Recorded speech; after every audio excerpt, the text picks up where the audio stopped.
devenu pasteur maintenant. Et vous savez, c'est toujours un sujet d'argument et de discussion. On était tous de bons catholiques, mais eux, ils ont persévéré dans le catholicisme. Et là, bien sûr, l'inévitable devait arriver, n'est-ce pas? On a commencé à parler sur la parole de Dieu et tout. Et cette cousine me dit, mais vous les pentecôtistes, vous mettez tout en question. Regarde, si tu regardes la description des vêtements des sacrificateurs dans la Bible, c'est exactement les tuniques des prêtres. J'ai failli tomber du sofa où j'étais assis. Heureusement que j'avais déjà lu la parole de Dieu. Et ça, c'est sûrement un prêtre qui lui a raconté cela. Mais à aucun cas, la description des tuniques des sacrificateurs ne ressemble au soutane des prêtres. Je ne sais pas dans quelle version. Alors, je ne sais pas si vous ne semblez pas être sûr. Vous n'avez pas lu cela, allez lire. Hein? Ou bien vous ne connaissez pas les vêtements des prêtres catholiques. Bon, il y en a qui ne connaissent pas comme David. Il n'a jamais été dans l'église catholique. Tu as déjà été dans une église catholique? Non, même pas. Mais chanceux. Mais ce n'est pas ça. Ce n'est pas du tout cela, ça ne ressemble même pas. Mais les vêtements sont utilisés comme un type de symbole de spiritualité. Le sacrificateur était marqué par leur façon de s'habiller. Amen. Et si nous sommes un sacerdoce royal,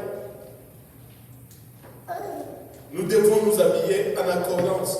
Psaume 132, verset 16, nous dit, je revêtais de salut ces sacrificateurs, et ces fidèles pousseront des cris de joie.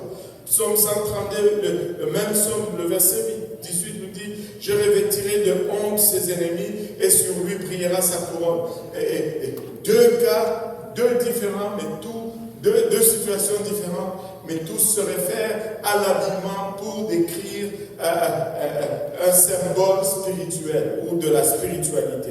Zacharie 3, verset 4 nous dit, l'ange prenant la parole dit à ceux qui étaient devant lui, ôtez-lui les vêtements sales. Puis il dit à Josué, vois, je t'enlèverai ton iniquité et je te revêt d'habits de fête. Le vêtement est un type de la spiritualité. Il y a beaucoup d'autres versets, je peux vous les donner comme ça, vous allez prendre les références, Proverbes 31, 25, Ésaïe 59, 17, Job 29, 14, Psaume 132, 9, Ésaïe 61, 10, 1 Pierre 5, 5, regardez 1 Pierre 5, 5. De même, vous qui êtes jeunes, soyez soumis aux anciens et tous dans vos rapports mutuels, revêtez-vous d'humilité car Dieu résiste aux orgueilleux, mais il fait grâce aux humbles. Encore un type, l'habillement est un type de l'état spirituel. Le dernier point, le point 14, les vêtements sont la marque d'identification des rachetés de l'Éternel.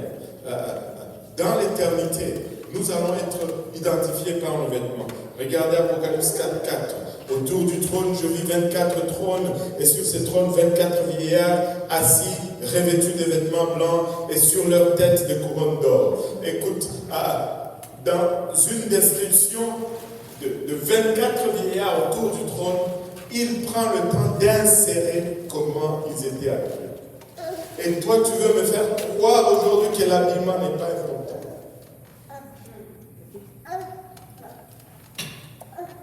Pourquoi Dieu prendrait le temps de nous dire comment les 24 vieillards étaient habillés autour du trône?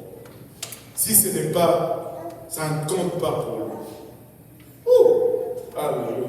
C'est là même moi-même, je ne l'ai pas vu venir.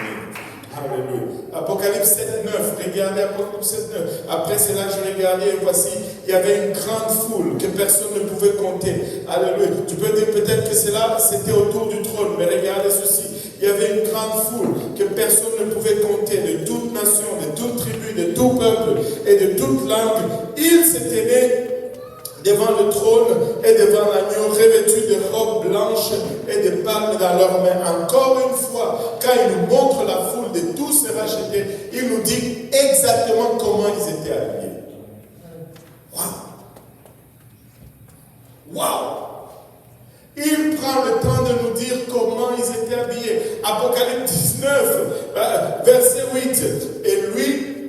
Et il lui a été donné de se revêtir d'un fin lin éclatant, pur, car le fin lin, ce sont les œuvres justes des saints. Encore une fois, l'habillement. Le même Apocalypse, verset 14, nous dit, les armées qui sont dans le ciel le suivaient sur des chevaux. Et écoute, on parle des saints qui reviennent et qui suivent le Seigneur, c'est-à-dire nous, sur des chevaux blancs, revêtus d'un fin lin blanc pur. Encore une fois, on décrit comment ils sont habillés.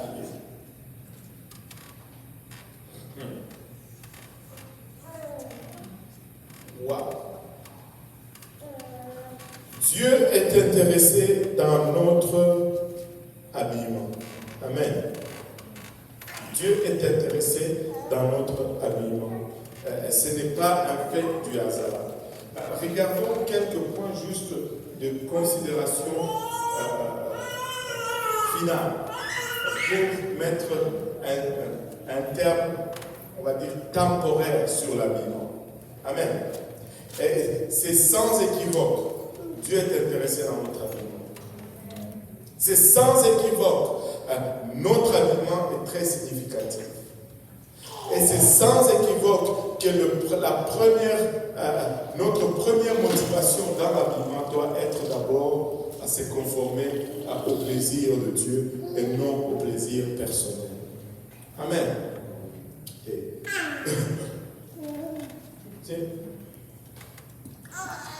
Encore une fois, l'habillement va adresser l'ordre de la création.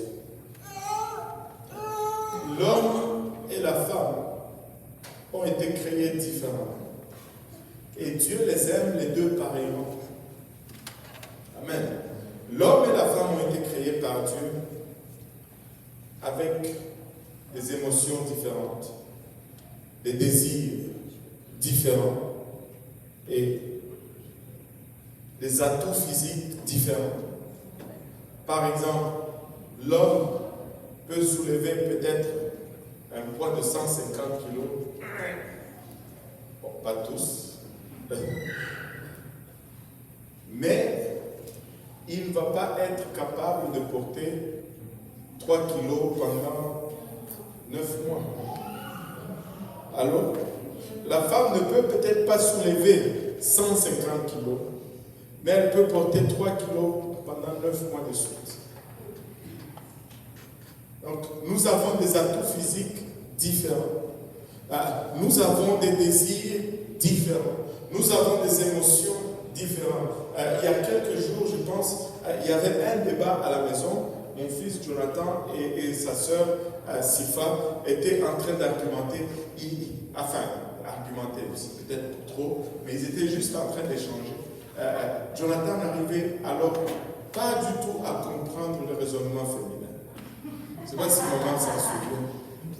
Et il n'arrivait, Sifa essayait de lui expliquer. Mais c'est comme ça, il dit, mais ça fait aucun sens. Ça fait aucun sens. C'est comme ça. Il dit, patience, mon ami.